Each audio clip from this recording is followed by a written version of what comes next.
Shalom Bapak Ibu sekalian, kembali kita bertemu dan berkumpul di tempat ini untuk kita boleh memuji dan membesarkan nama Tuhan dan boleh menikmati penebusan Tuhan atas hidup kita. Terima kasih Tuhan, kita akan tundukkan Tuhan. Bapak terima kasih Tuhan, kalau pada sore hari ini kami boleh berkumpul di tempat ini untuk kami boleh memuji, membesarkan nama-Mu, kami boleh mendengarkan firman-Mu, kami boleh menikmati hadirat-Mu, kami boleh menikmati pengorbanan-Mu atas di kayu salib atas untuk hidup kami. Terima kasih Bapa, terima kasih. Kami serahkan hidup kami dalam tangan-Mu Tuhan. Engkau yang memimpin kami, Engkau yang menyertai kami. Kami serahkan teman-teman kami yang masih dalam perjalanan. Bapa, Engkau hantar mereka sampai tempat ini dengan selamat, sehingga mereka boleh bersama-sama dengan kami untuk memuji dan membesarkan nama-Mu. Terima kasih Bapa, terima kasih.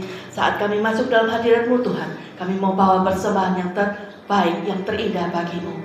Terima kasih Bapa, terima kasih. Hanya di dalam nama Tuhan Yesus kami berdoa dan mengucap syukur, dan kami mau memulai ibadah kami. Haleluya. Amin. Haleluya. Biarlah saat kita masuk dalam hadirat Tuhan, kita bawa hati kita bawa hidup kita sungguh-sungguh pada Tuhan, sehingga kita boleh merasakan kasih Tuhan yang luar biasa itu atas hidup kita. Haleluya.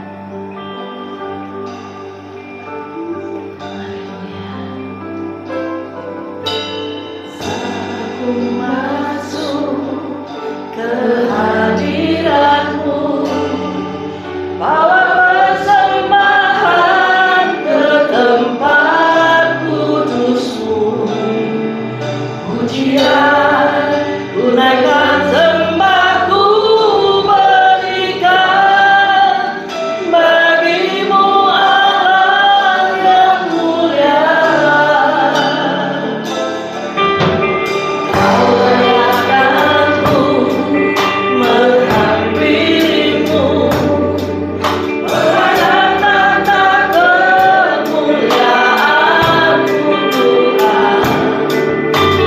Yeah.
kami menjadi pemenang-pemenang.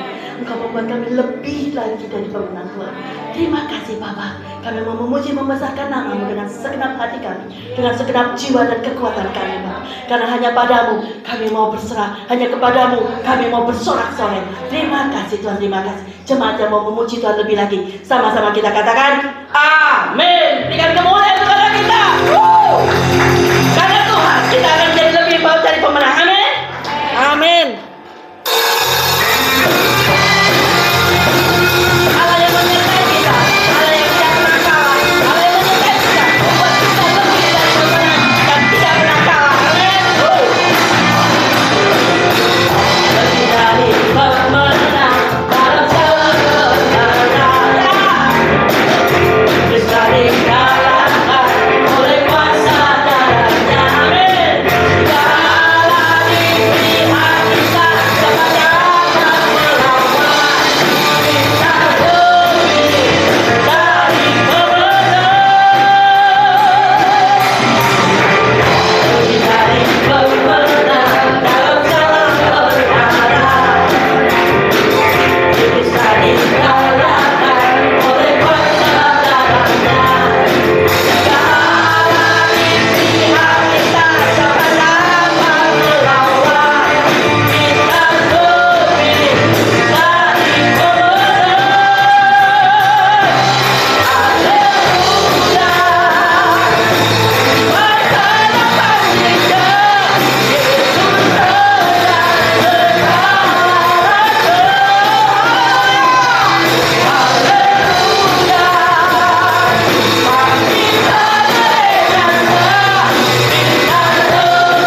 menang.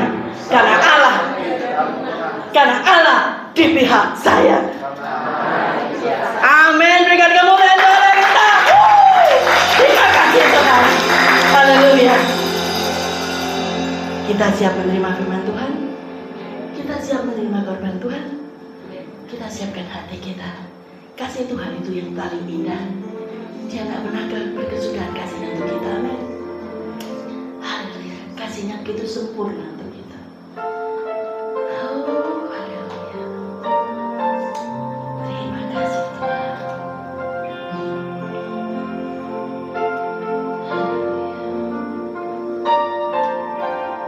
Kasih yang terindah,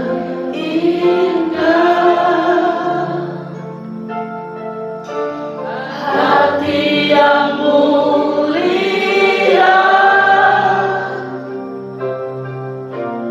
hanya ku temukan di dalam-Mu, Yesusku. Pujian dari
Engkau Allah dalam Yesus Kristus Tuhan yang kami kagumi, yang kami muliakan, yang kami hormati, yang sungguh-sungguh kami puja dan puji dalam kehidupan kami.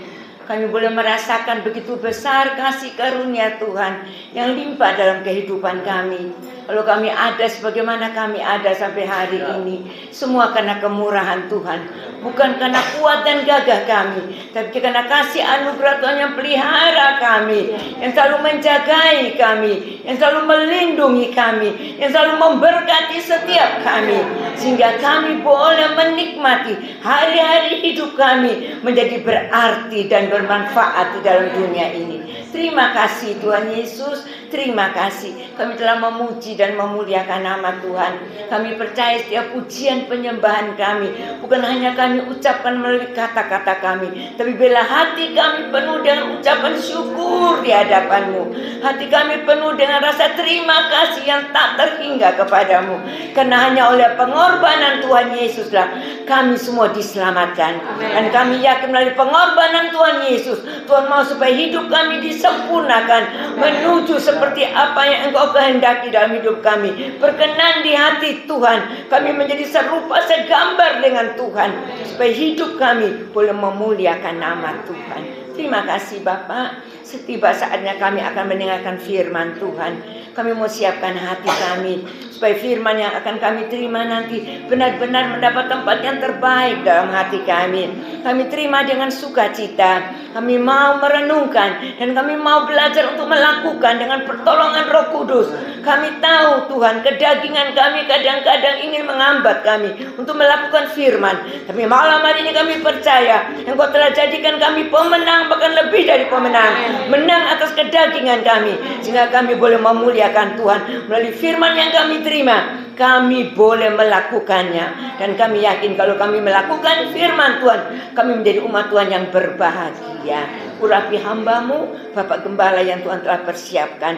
Biarlah Bapak Gembala boleh menyampaikan pesan-pesan Tuhan yang sangat kami butuhkan. Terima kasih Bapak, terpujilah nama-Mu. Di dalam nama Tuhan Yesus Kristus kami sudah berdoa dan kami siap terima kebenaran firman Tuhan. Haleluya, haleluya, amin. Silakan duduk kembali. Ya, silakan duduk kembali. Shalom Bapak Ibu Saudara yang dikasihi Tuhan. Sebelum kita akan bersekutu dengan tubuh dan darah Tuhan di dalam perjamuan kudus, hari ini kita akan belajar kebenaran firman Tuhan. Judul renungan firman Tuhan pada hari ini adalah tentang nilai hidupku. Sekali lagi, nilai hidupku. Banyak orang berpikir bahwa nilai hidup seseorang itu sangat ditentukan oleh apa yang dimiliki oleh orang tersebut. Sekali lagi saudara ya, banyak orang berpikir bahwa nilai hidup seseorang itu sangat ditentukan oleh apa yang dimiliki oleh orang tersebut. Kekayaan, wah kalau seseorang kaya, wah berarti punya nilai yang tinggi. Kedudukan, kalau seorang punya kedudukan yang cukup tinggi, berarti nilai hidupnya tinggi. Popularitas, sama juga makin populer, makin terkenal, wah nilai hidupnya makin tinggi. Pandai, makin pandai, nilai hidupnya makin tinggi. Ataupun hasil pencapaian yang telah diraih, sukses, yang menggapai sesuatu, nilai hidupnya tinggi. Banyak orang yang berpikir demikian. Ya, nilai hidup seseorang ditentukan oleh apa yang dimiliki, ditentukan oleh apa yang sudah diraih, oleh apa yang sudah dicapai. Bahkan ada juga yang berpikir nilai hidup seseorang ditentukan oleh apa yang dikatakan orang lain. Jadi kalau orang lain ngomong sesuatu, wah itu berarti nilai hidup saya. Orang komentar apa, wah itu berarti nilai hidup saya. Ada orang-orang yang berpikir seperti itu. Tetapi malam ini kita akan lihat sesungguhnya nilai hidup kita itu seperti apa. Karena Alkitab berkata, Lukas 12 di ayat yang ke-15. Mari kita baca Lukas pasal 12 di ayat yang ke-15. Lukas 12 di ayat yang ke-15. Katanya lagi kepada mereka, nya di sini huruf besar, berarti yang mengucapkan ini adalah Tuhan Yesus. Berjaga-jagalah dan waspadalah terhadap segala ketamakan. Sebab walaupun seorang berlimpah-limpah hartanya, perhatikan kalimat yang berikut ini, hidupnya tidaklah tergantung daripada kekayaannya itu. Amin. Sekali lagi dikatakan hidupnya tidaklah tergantung daripada kekayaannya itu. Ternyata kalau seorang berpikir bahwa nilai hidup seseorang ditentukan oleh apa yang dimiliki, firman Tuhan tidak berkata demikian. Firman Tuhan berkata walaupun seorang berlimpah hartanya, berarti sangat kaya, namun hidupnya tidaklah tergantung daripada kekayaannya itu. Kata hidupnya ini juga bicara tentang nilai hidupnya. Nilai hidup seseorang ternyata Alkitab berkata tidak tergantung dari kekayaannya. Walaupun kaya, walaupun punya kedudukan yang tinggi, punya popularitas yang hebat, punya kepandaian yang luar biasa, berhasil mencapai keberhasilan, kesuksesan, namun ternyata itu semua tidak menentukan nilai hidup seseorang. Nilai hidup kita ternyata ditentukan oleh pengorbanan Kristus bagi kita. Sekali lagi, nilai hidup kita yang sesungguhnya ditentukan oleh pengorbanan Kristus bagi kita. Di 1 Petrus pasal yang pertama, di ayat yang ke-18 sampai dengan ayat yang ke-19. 1 Petrus pertama, ayat yang ke-18 sampai dengan ayat yang ke-19. Sebab kamu tahu bahwa kamu telah ditebus dari cara hidupmu yang sia-sia, yang kamu warisi dari nenek moyangmu itu, bukan dengan barang yang fana, bukan pula dengan perak atau emas, melainkan dengan darah yang mahal, yaitu darah Kristus, yang sama seperti darah anak domba, yang tak bernoda dan tak bercacat. Kristus mati untuk menebus dosa kita dengan darah yang mahal. Inilah yang membuktikan nilai hidup kita tinggi, bukan karena apa yang kita miliki, bukan karena apa yang kita raih, tetapi firman Tuhan berkata karena darah yang mahal, darah Kristus sudah menebus kita. Ya, nilai hidup kita tinggi karena Kristus berkorban mati buat kita. Mengapa Kristus mau mati buat kita? Karena di mata Tuhan, Bapak, Ibu, saudara saya begitu berharga. Yesaya 43 di ayat yang keempat bagian A. Yesaya 43 di ayat yang keempat bagian A. Dikatakan oleh karena engkau berharga di mataku dan mulia. Tuhan berkata kepada Israel, Tuhan berkata juga kepada Bapak Ibu Saudara saya sebagai Israel rohani, dikatakan engkau berharga di mataku. Kita berharga di mata Tuhan dan mulia. Jadi Kristus mati buat kita karena Bapak Ibu Saudara saya berharga di mata Tuhan. Ya, itulah sebabnya Kristus rela mati buat kita. Kitab Kejadian mencatat manusia diciptakan segambar dengan Allah. Satu-satunya ciptaan yang dicatat oleh Alkitab yang diciptakan segambar dengan Allah hanyalah manusia. Tidak ada ciptaan yang lain yang dikatakan segambar dengan Allah. Tidak ada. Bapak Ibu bisa baca di Kejadian pertama ayat yang ke-27. Tumbuhan tidak diciptakan segambar dengan Allah. Tidak. Hewan tidak dikatakan diciptakan segambar dengan Allah. Tidak. Hanya manusia yang firman Tuhan katakan diciptakan segambar dengan Allah. Itulah sebabnya nenek moyang kita bukan kera. Kera itu binatang. Kera itu hewan. Kita ini manusia. Jadi kalau ada manusia yang beranggapan nenek moyangnya itu binatang, nenek moyangnya itu hewan, wah, Saya bilang itu sungguh bodoh dan konyol. Karena hewan dan binatang itu beda. Hewan diciptakan oleh Tuhan, tapi tidak segambar dengan Allah. Kita manusia diciptakan segambar dan serupa dengan Allah. Hanya satu-satunya ciptaan yang segambar dan serupa dengan Allah, itulah manusia. Ya, jadi karena itu Bapak Saudara, saya begitu berharga di mata Tuhan. Karena Tuhan menciptakan kita segambar dan serupa dengan Allah. Nah, sekarang kita masuk. Manusia yang adalah ciptaan Allah yang paling berharga. Nah, Alkitab mencatat karena kita adalah ciptaan Allah yang paling berharga, ada begitu banyak janji yang Tuhan sediakan. Yang Alkitab catat, karena engkau begitu berharga, maka Tuhan sediakan janji buat kita. Janji apa saja? Ayo kita akan lihat malam ini, saudara.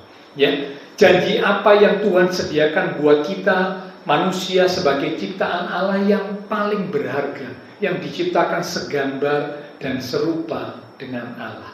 Yang pertama, kita buka Matius pasal 6 di ayat yang ke-26. Matius pasal yang ke-6 di ayat yang ke-26. Pandanglah burung-burung di langit yang tidak menabur dan tidak menuai, dan tidak mengumpulkan bekal dalam lumbung, namun diberi makan oleh Bapamu yang di surga. Perhatikan kalimat berikut. Bukankah kamu jauh melebihi burung-burung itu?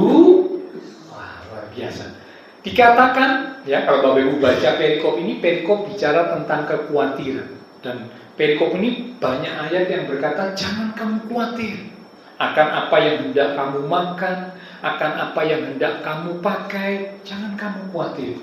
Ya, burung di udara disuruh melihat, dipelihara oleh Tuhan, diberi makan oleh Bapa Surgawi. Apalagi kita manusia, ciptaan yang paling berharga, yang segambar dan serupa dengan Allah, yang jauh lebih berharga daripada burung-burung itu. Kalau burung dipelihara, kita juga pasti dipelihara Tuhan. Ya, ini janji yang pertama, Saudara. Karena kita manusia adalah ciptaan Allah yang paling berharga, yang diciptakan segambar dan serupa dengan Allah, maka ada janji yang pertama, janji pemeliharaan. Tuhan pelihara hidup kita, itu janji Tuhan. Hari-hari ini kehidupan makin sulit, Saudara. Ya, banyak orang yang berkata, ya, yang lalu waktu pandemi sudah sulit, harapannya setelah pandemi membaik. Namun ternyata banyak orang berkata hari ini juga semakin sulit. Pandemi dikatakan sudah selesai, ya, seharusnya perekonomian membaik, namun ternyata tidak. Ya, perdagangan, perekonomian makin sulit, hidup makin sulit. Banyak orang yang akhirnya dipenuhi dengan kekhawatiran. Bagaimana hidup saya? Bagaimana keadaan keluarga saya? Bagaimana masa depan anak-anak saya? Banyak orang yang diliputi pikiran seperti itu. Akhirnya dipenuhi dengan kekhawatiran dan kekhawatiran. Alkitab berkata, barang siapa yang khawatir, apakah dengan kekhawatiran itu dapat menambahkan sehasta saja pada jalan hidupnya? Dengan kata lain, Tuhan mau bilang, kekhawatiran kita itu tidak ada gunanya. Justru kitab Amsal berkata kekhawatiran itu membungkukkan orang. Kekhawatiran itu membuat orang semakin lemah, semakin patah semangat, semakin kehilangan kekuatan, semakin putus asa. Karena khawatir. Karena itu firman Tuhan datang, jangan kamu khawatir. Tuhan berjanji memelihara hidup kita. Ya, Mazmur berkata, orang yang takut akan Tuhan tidak akan kekurangan sesuatu pun yang baik. Apapun yang baik yang kita perlukan, Tuhan berjanji tidak akan kekurangan kalau kita hidup dalam kebenaran, kalau kita hidup takut akan Tuhan. Tapi kalau ada umat Tuhan yang hidupnya keluar dari kebenaran, hidupnya tidak takut akan Tuhan, janji ini tidak berlaku. Karena janji ini hanya berlaku bagi umat Tuhan yang takut akan Tuhan dan hidup dalam kebenaran. Tidak akan kekurangan sesuatu pun yang baik. Ya, jadi ini janji yang pertama, Saudara. Karena kita manusia ciptaan Allah yang paling berharga, satu-satunya yang diciptakan segambar dan serupa dengan Allah, maka ada janji yang pertama, janji pemeliharaan. Burung di udara dipelihara oleh Bapa Surgawi. Apalagi kita yang jauh lebih berharga dari burung, pasti dipelihara Tuhan. Ya, yang kedua, janji yang kedua, Lukas 12 di ayat yang ke-7. Lukas 12 di ayat yang ke-7. Bahkan rambut kepalamu pun terhitung semuanya. Karena itu jangan takut, karena kamu lebih berharga daripada banyak burung pipit. Nah, kalau Bapak Ibu baca perikop ini, bicara tentang banyak orang yang takut, ya, takut karena nanti ada orang yang mencederai, ada orang yang berniat jahat terhadap dirinya, sehingga was-was, takut. Banyak orang yang seperti itu. Nah, firman Tuhan di ayat yang ke-7 dikatakan, rambut kepala kita itu terhitung. Kalau mau jujur, ada Bapak Ibu Saudara yang pernah menghitung rambut? Tidak ada, saudara. Ya, beberapa puluh tahun yang lalu ada teman saya, ya, salah satu teman yang ikut lomba, tapi saya nggak jelas lomba diadakan oleh siapa. Nah, lombanya itu tentang menghitung rambut. Nah, dia membuat perkiraan, ya, rambut manusia jumlahnya kurang lebih sekian, dan dia menang lomba itu. Ya, waktu itu masih di SMA. Tapi kalau saya renungkan, siapa orang yang bisa ngitung rambut? Jangan lagi rambut yang ada di kepala. Waktu Bapak Ibu Saudara cuci rambut, keramas, rambutnya rontok, itu saja kalau dihitung sudah bingung, ya kan? Yang rontok itu kalau dihitung, apalagi rontokannya cukup banyak, rambutnya panjang, dilihat, dihitung sudah bingung. Apalagi rambut yang ada di kepala, ya. Tapi Tuhan berkata, rambut kepalamu pun terhitung semuanya. Bukan berarti Tuhan itu nganggur, ya, lalu ngitung rambut kita, bukan. Ini menunjukkan bahwa perhatian Tuhan, kepedulian Tuhan terhadap kita itu begitu luar biasa. Sampai rambut kepala kita terhitung. Sehelai rambut pun takkan jatuh tanpa sepengetahuan Tuhan. Kita berkata demikian. Ini janji apa? Yang kedua, janji perlindungan. Janji perlindungan bagi Bapak Ibu Saudara saya sebagai umat-umatnya yang berharga di mata Tuhan, yang diciptakan segambar dan serupa dengan Allah. Tuhan berjanji untuk melindungi kita. Ya, kita lebih berharga dikatakan daripada banyak burung pipit. Tuhan berjanji melindungi kita. Ingat kisahnya Daniel, minggu yang lalu kita sudah belajar. Daniel diancam oleh hukuman, dimasukkan ke gua singa, dan ketika hukuman itu dijalankan, perlindungan Tuhan nyata atas Daniel yang takut akan Tuhan. Singa tidak melukai, tidak menciderai Daniel. Tapi begitu Daniel dikeluarkan, orang-orang yang punya niat jahat kepada Daniel ditangkap, dimasukkan ke gua singa, belum sampai ke dasar gua, langsung dicaplok, diterkam oleh singa. Nyata perlindungan Tuhan. Sadra Mesa Abednego, orang yang memasukkan Sadra Mesa dan Abednego ke dapur api, yang memasukkan mati. Saudara bisa bayangkan ya, mereka tidak masuk ke dapur api, mereka cuma memasukkan Sadra Mesa Abednego ke dapur api. Yang memasukkan ini karena berada agak dekat dengan dapur api, mati. Secara logika pasti yang masuk ke dapur api pasti mati. Secara logika, secara rasio. Namun ternyata luar biasa ajaib perlindungan Tuhan. Sadra Mesa dan Abednego tidak mengalami cedera, rambut pun tidak ada yang hangus. Mengapa? Karena perlindungan Tuhan nyata atas orang-orang yang takut akan Tuhan. Ya, jadi ini janji yang kedua, janji perlindungan. Bapak Ibu Saudara saya, kalau mungkin kita dihinggapi oleh rasa takut, ya karena ada sesuatu yang mungkin membuat kita jadi was-was, ingat kita berharga di mata Tuhan. Karena kita berharga di mata Tuhan, Tuhan berjanji untuk melindungi kita. Yang ketiga, Yesaya 49 di ayat yang ke-15. Yesaya 49 di ayat yang ke-15. Dapatkah seorang perempuan melupakan bayinya sehingga ia tidak menyayangi anak dari kandungannya. Kalau ibu-ibu ditanya malam hari ini ya, dapatkah seorang ibu melupakan bayinya sehingga tidak menyayangi anak dari kandungannya? Pasti ibu-ibu sepakat berkata apa? Enggak lah Pak, enggak mungkin saya melupakan anak saya. Enggak mungkin saya meninggalkan anak saya. Enggak mungkin saya enggak menyayangi anak saya. Enggak mungkin Pak. Setuju ya ibu? Pasti semua berkata demikian. Tapi firman Tuhan berkata, lanjut ya kalimat berikut, sekalipun dia melupakannya. Siapa dia? Dia ini bicara tentang ibu. Ternyata ada ibu yang masih bisa melupakan bayinya, anaknya. Mungkin karena kondisi tertentu, keadaan tertentu, membuat sang ibu akhirnya melupakan bayinya, meninggalkan bayinya, tidak lagi menyayangi bayinya. Ada. Lanjut ya. Sekalipun dia melupakannya, aku, huruf besar, Tuhan, tidak akan melupakan engkau. Kasih ibu adalah kasih seorang manusia yang terbesar buat manusia yang lain.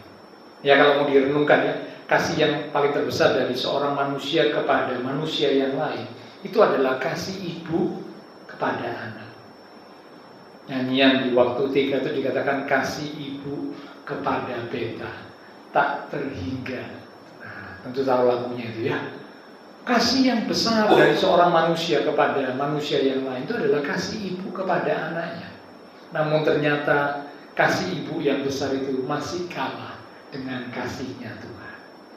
Ya, kasih ibu dikatakan sepanjang jalan, tapi kasih Tuhan sepanjang jalan. Kasih ibu ada batasnya. Ibu memang mengasihi anak-anaknya, tapi tetap ada batasnya. Karena ibu juga manusia, punya keterbatasan. Tapi kasih Tuhan, kasih yang tidak terbatas, kasih yang kekal. Yeremia mencatat, Yeremia 31 di ayat yang ketiga. Yeremia 31 di ayat yang ketiga. Dari jauh Tuhan menampakkan dirinya kepadanya. Aku mengasihi engkau, aku huruf besar, Tuhan mengasihi engkau, mengasihi umatnya dengan kasih yang kekal. Sebab itu aku melanjutkan kasih setiaku kepadamu. Tuhan berkata mengasihi kita dengan kasih yang kekal. Itulah sebabnya dikatakan kasih Tuhan sepanjang zaman. Kasih Tuhan tidak berkesudahan. Kasih Tuhan tidak akan pernah berakhir. Karena kasih Tuhan tidak dibatasi oleh waktu ruang. Tidak dibatasi sepanjang zaman. Ya. Nah, Tuhan mengasihi kita dengan kasih yang kekal. Janji yang ketiga, Tuhan berjanji kepada umat-umatnya yang adalah berharga karena diciptakan segambar serupa dengan Allah. Yang ketiga adalah janji penyertaan. Tuhan berjanji tidak akan pernah meninggalkan kita, tidak akan pernah membiarkan kita sendiri. Satu lagu berkata, tak sedetik pun kau tinggalkanku. Detik itu salah satu waktu, satuan waktu yang terkecil ya. Detik itu kan singkat, cuma tek, tek, tek. Nah, detik itu. Tak sedetik pun. Jadi satuan waktu yang kecil itu pun Tuhan tidak tinggalkan kita. Luar biasa. Tuhan berjanji untuk menyertai kita. Ibu masih bisa meninggalkan anaknya, tapi kasih Tuhan yang lebih besar daripada kasih ibu dikatakan tidak akan pernah meninggalkan umatnya. Ya, jadi kita lihat ada 3 janji yang Tuhan sediakan buat Bapak Ibu Saudara saya sebagai umat yang berharga di mata Tuhan.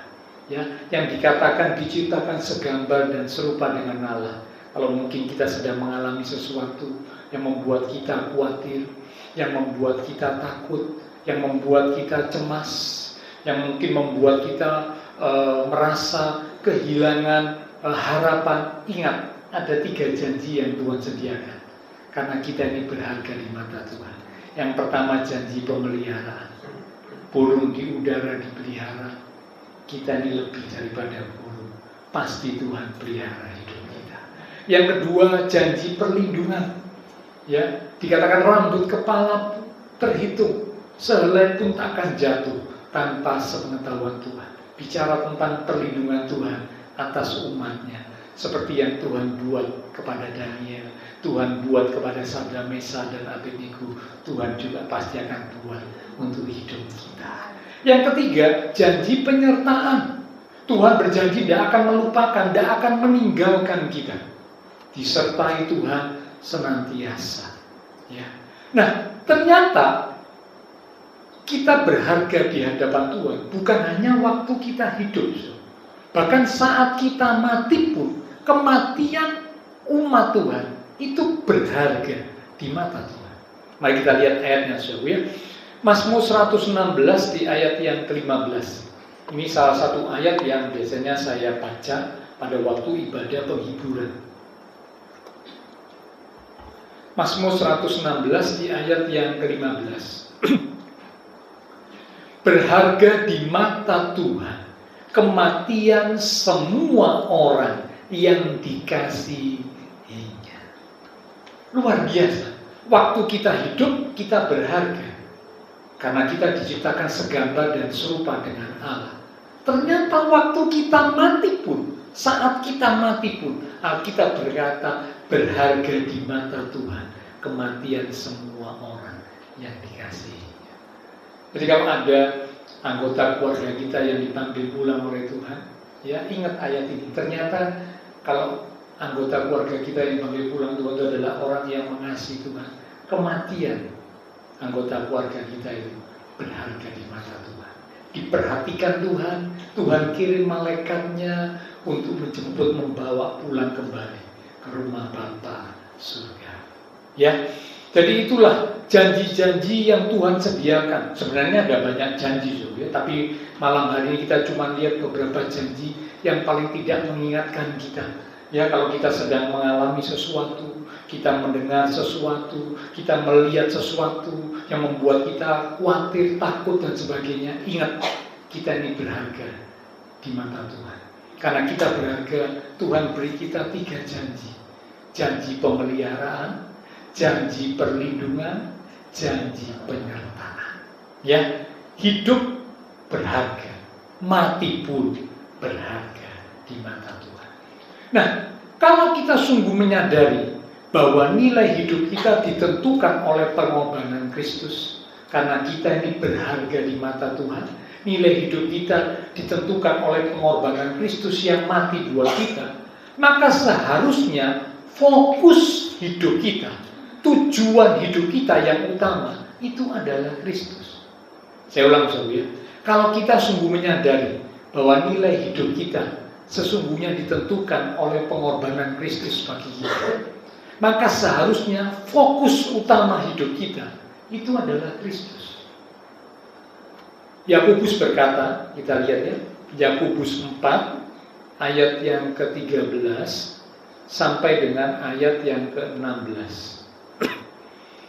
Yakobus 4 ayat 13 sampai dengan ayat yang ke-16. Perikopnya berjudul jangan melupakan Tuhan dalam perencanaan. Jadi sekarang, hai kamu yang berkata, hari ini atau besok kami berangkat ke kota anu dan di sana kami akan tinggal setahun dan berdagang serta mendapat untung. Ini bicara tentang rencana. Ya, semua manusia, semua orang itu pasti punya planning. Dan memang planning atau rencana itu salah satu yang perlu kita miliki. Ya, apakah salah kalau seorang umat Tuhan punya planning, punya rencana? Tidak salah. Satu quote kata itu berkata begini ya, kata bijak. Kalau seseorang gagal untuk berencana, maka sesungguhnya dia merencanakan untuk gagal. Saya ulang ya, kalau seseorang gagal untuk berencana, gagal untuk merencanakan sesuatu, maka sesungguhnya orang itu sudah merencanakan untuk gagal. Nah, Bapak Ibu, jadi pentingnya rencana. Kalau gagal berencana, berarti merencanakan untuk gagal. Itu satu kata-kata bijak berkata demikian. Berarti rencana penting. Ya, ayo kita lihat ayat berikutnya 14. Setelah di 13 bicara tentang seorang yang punya rencana. 14. sedang kamu tidak tahu apa yang akan terjadi besok. Apakah arti hidupmu? Hidupmu itu sama seperti uap yang sebentar saja kelihatan lalu lenyap. 15. Sebenarnya berarti sesungguhnya, seharusnya kamu berkata, jika Tuhan menghendakinya, kami akan hidup dan berbuat ini dan itu. Tetapi sekarang kamu memegahkan diri dalam congkakmu, dan semua kemegahan yang demikian adalah salah. Nah, kalau kita cermati ayat-ayat ini, saudara, ya, sepertinya ya, kalau kita baca sekilas, wah, berarti umat Tuhan nggak boleh punya rencana, serahkan saja semuanya kepada Tuhan. Biar Tuhan yang beracara, mengalir saja mengikuti apa yang Tuhan mau. Ya, tidak usah punya rencana. Ternyata tidak demikian. Kalau kita perhatikan, Tuhan tidak melarang umat Tuhan punya rencana, tidak melarang.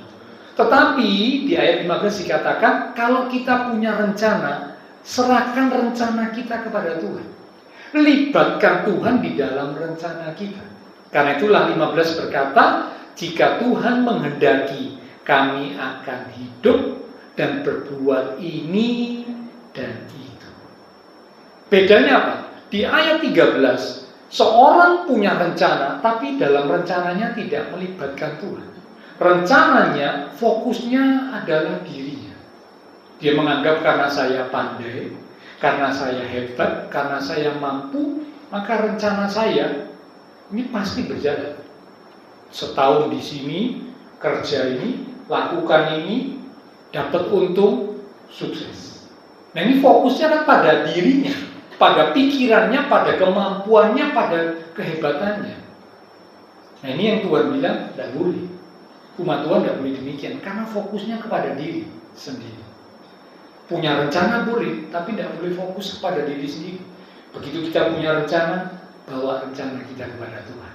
Di dalam doa kita katakan, Tuhan, aku punya rencana seperti ini, Tuhan.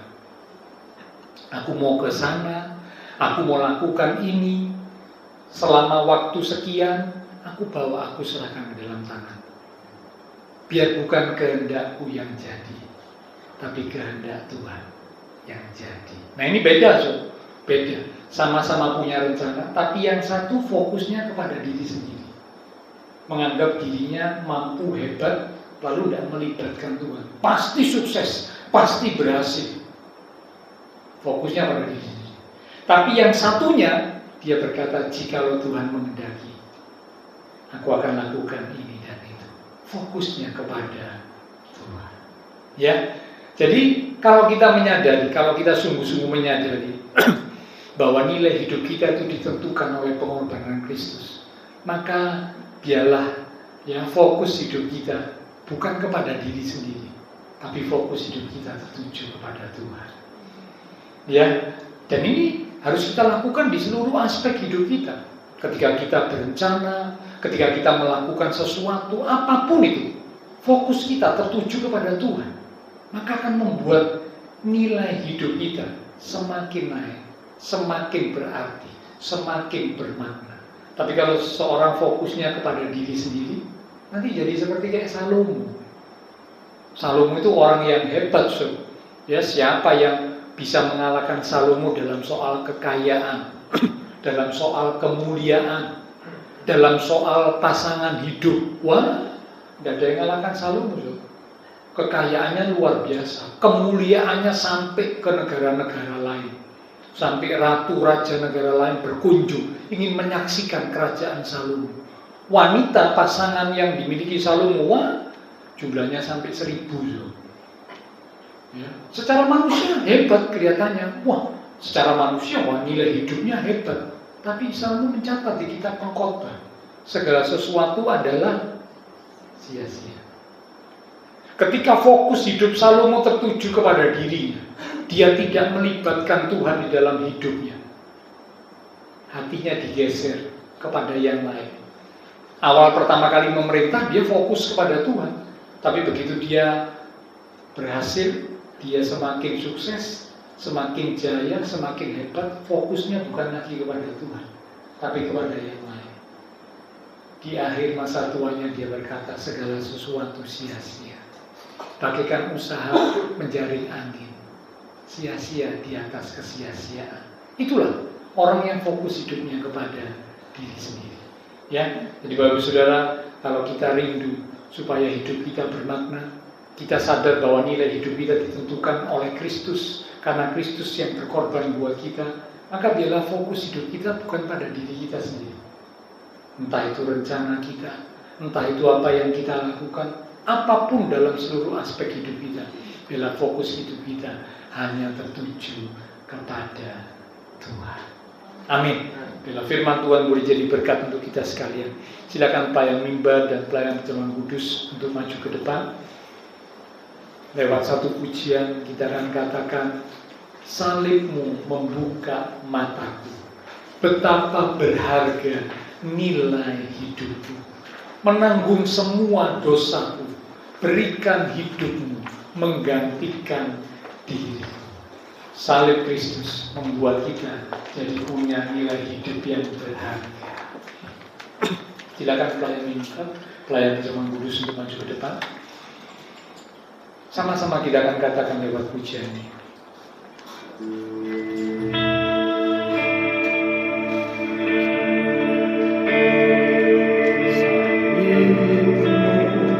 Membuka mataku, betapa berharga nilai hidup. Menanggung semua dosa, menanggung semua dosaku, berikan hidupmu menggantikan diriku. Bukan karena perbuatan, karena perbuatan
kasih Tuhan. Terima kasih Tuhan, bahwa ternyata nilai hidup kami ditentukan oleh Kristus lewat pengorbanannya di atas kayu salib. Kami punya nilai hidup yang tinggi karena Kristus rela mati buat kami. Kalau kami menyadari kami berharga di mata Tuhan, nilai hidup kami ditentukan oleh pengorbanan Kristus, maka biarlah fokus tujuan hidup kami hanya kepada Tuhan. Ampuni kami kalau mungkin seringkali tanpa kami sadari, di dalam rencana kami, di dalam tindakan kami, kami tidak berfokus kepada Tuhan. Kami tidak melibatkan Tuhan di dalam perencanaan. Ampuni kami Tuhan. Biarlah kami boleh senantiasa belajar untuk melibatkan Tuhan di dalam setiap aspek hidup kami. Fokus hidup kami hanya kepada Tuhan, karena itulah yang menentukan nilai hidup kami yang sesungguhnya. Kami kan merasa hidup kami punya makna, hidup kami berarti kalau fokus hidup kami tertuju kepada Tuhan. Hamba terbatas untuk berkata dan menjelaskan. Roh Kudus yang akan terus mengingatkan firman yang sudah kami terima, sehingga kami tidak salah di dalam menilai hidup kami, tetapi kami boleh mengerti bahwa nilai hidup kami sepenuhnya hanya karena pengorbanan Kristus buat kami. Terima kasih Tuhan. Sebentar kami umat-umat Tuhan akan bersekutu dengan tubuh dan darah Tuhan dalam perjamuan kudus. Sebelum kami bersekutu dengan tubuh dan darah Tuhan, kami introspeksi diri kami.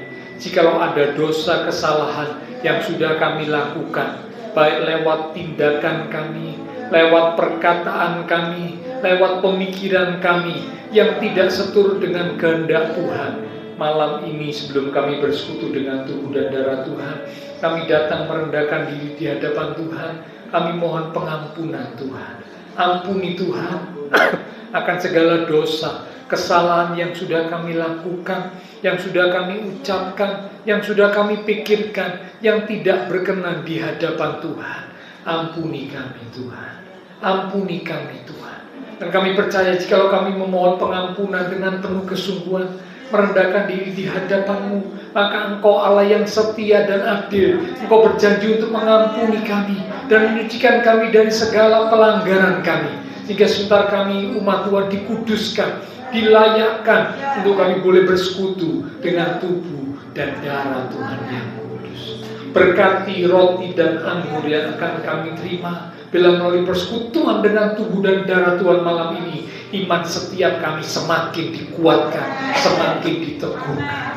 Urapi pula setiap hamba-hamba-Mu yang akan melayani dengan hati yang siap. Kami akan menerima tubuh dan darah Tuhan yang kudus. Dalam nama Tuhan Yesus Kristus kami sudah berdoa. Amin. Sementara tubuh dan darah Tuhan akan dibagikan, kita tolong Pak Nur. Ya, terima kasih. Kita akan kembali naikkan pujian ini. Salib-Mu membuka mataku bahwa betapa berharga nilai hidup. Salib-Mu membuka mataku betapa berharga nilai hidupku. Menanggung semua dosaku, menanggung semua dosaku, berikan hidupmu, menggantikan dirimu.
muda, ya.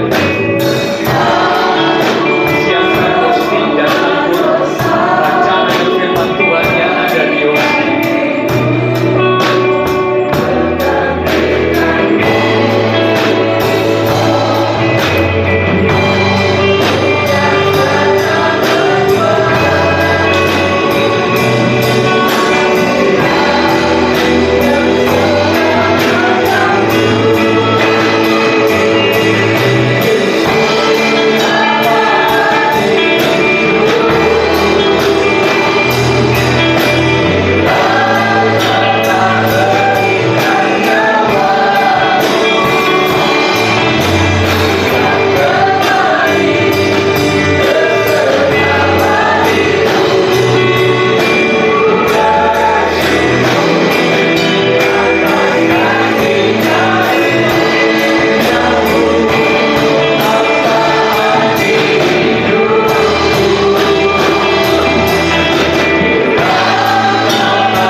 Umat-umat-Mu siap untuk bersekutu dengan tubuh dan darah Tuhan yang kudus. Kami percaya kebenaran kekudusan Tuhan telah melingkupi setiap kami, melayakkan kami untuk kami boleh bersekutu dengan tubuh dan darah Tuhan yang kudus.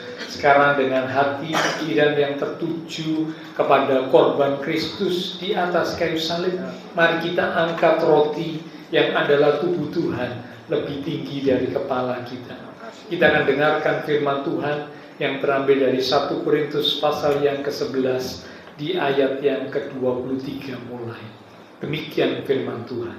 Sebab apa yang telah kuteruskan kepadamu telah aku terima dari Tuhan, yaitu bahwa Tuhan Yesus pada malam waktu ia diserahkan mengambil roti, dan sesudah itu ia mengucap syukur atasnya, ia memecah-mecahkannya dan berkata, inilah tubuhku yang diserahkan bagi kamu. Perbuatlah ini menjadi peringatan akan aku. Saudara, roti yang telah dipecah-pecahkan dan sebentar kita akan makan bersama-sama. Bukankah ini adalah persekutuan dengan tubuh Kristus? Amin. Mari kita akan makan bersama-sama, katakan dengan iman, dalam nama Tuhan Yesus Kristus. Haleluya.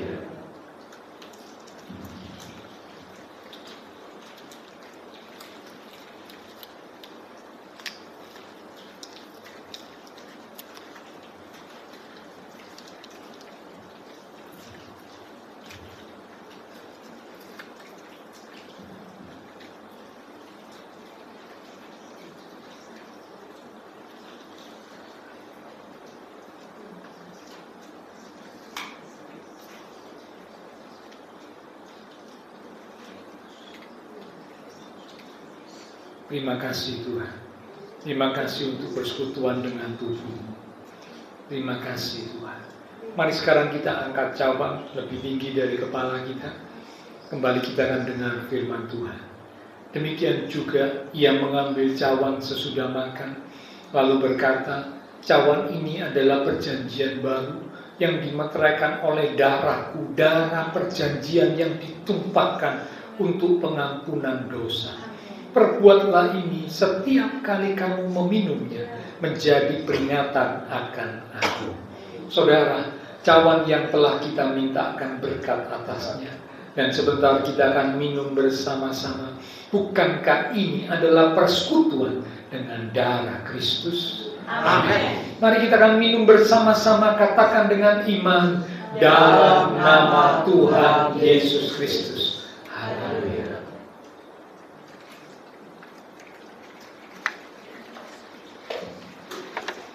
Terima kasih Tuhan. Terima kasih. Kami bersyukur. Terima kasih Tuhan. Terima kasih. Kami bersyukur. Terima kasih. Terima kasih Tuhan. Haleluya. Haleluya. Haleluya.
Kami percaya melalui persekutuan dengan tubuh dan darah Tuhan, maka kekuatan yang baru, kasih yang ajaib, oh itu sudah mengalir atas setiap kami umat-umat Tuhan. Iman kami diteguhkan, yang sakit disembuhkan, yang lemah dikuatkan. Karena korban Kristus yang ajaib itu mengingatkan kami bahwa Tuhan begitu mengasihi kami. Tuhan berjanji menyertai kami. Tuhan berjanji memelihara kami. Tuhan berjanji untuk senantiasa memberikan perlindungan kepada setiap kami umat-umat-Mu. Karena kami berharga di mata Tuhan. Terima kasih Tuhan. Hamba berdoa untuk setiap umat Tuhan. Biarlah berkat Tuhan dilimpahkan atas setiap umat-Mu. Diberkati iman rohani, diberkati keluarga rumah tangga, diberkati usaha pekerjaan, diberkati studi sekolah, diberkati kesehatan kami, diberkati masa depan kami. Bahkan Kau berjanji menyediakan masa depan yang indah, penuh dengan pengharapan. Terima kasih Tuhan.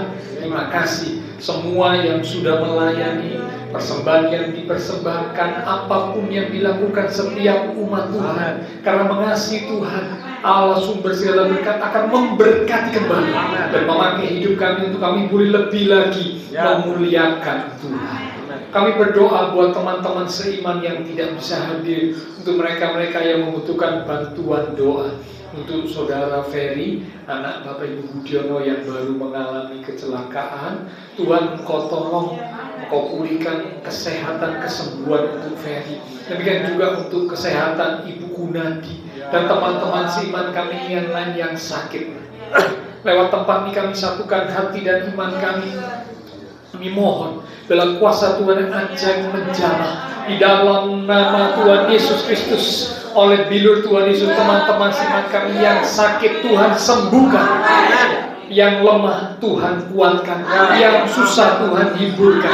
Karena mungkin ada yang sedang menghadapi masalah pergumulan, biarlah iman mereka tetap teguh untuk menanti-nantikan Tuhan. Dan satu keyakinan Tuhan pasti menyatakan pertolongan tepat pada waktunya. Terima kasih Tuhan. Kami berdoa memberkati bangsa negara kami Indonesia, pemimpin-pemimpin bangsa kami, kota kami Surabaya, bahkan juga tetangga lingkungan sekitar gereja Tuhan.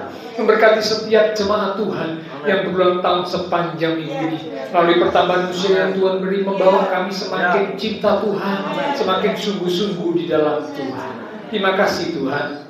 Setelah selesai ibadah, kami akan berpisah satu dengan yang lain. Kembali ke aktivitas kami, kembali ke keluarga rumah tangga kami.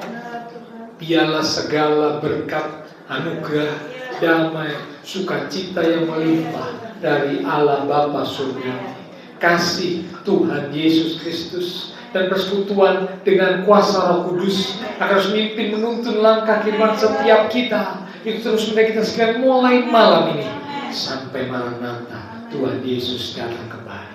Di dalam nama Tuhan Yesus Kristus, semua yang percaya diberkati Tuhan. Mari bersama dengan iman kita berkata, amin. Tuhan berkati kita sekalian, sampai berjumpa di waktu yang akan datang.